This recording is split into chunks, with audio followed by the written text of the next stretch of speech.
Seperti inilah pemandangan dermaga di belakang Pasar 16 Ilir yang baru-baru ini diresmikan. Terlihat susunan kapal-kapal tongkang dan speedboat tertata rapi.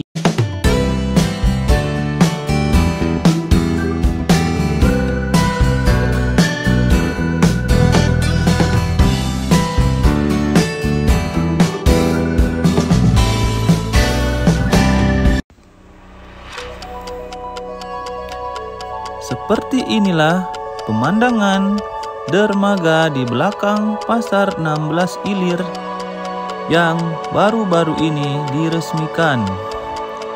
Terlihat susunan kapal-kapal tongkang dan speedboat tertata rapi.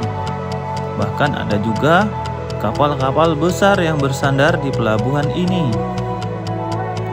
Pelabuhan ini merupakan bantuan dari pemerintah pusat.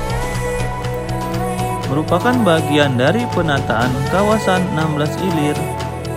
Tempat ini menjadi tempat bersandarnya angkutan Sungai Musi yang akan menjadi tempat yang nyaman dan aman untuk warga yang hendak naik turun ke kapal dan juga kapal-kapal yang akan rapi tertata di pelabuhan ini.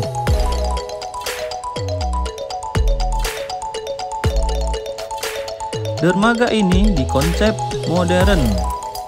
Pelayanan yang diberikan bermuara pada pengutamaan keselamatan. Oleh karena itu, semua angkutan sungai wajib bertiket, diasuransikan menggunakan peralatan keselamatan serta berjadwal.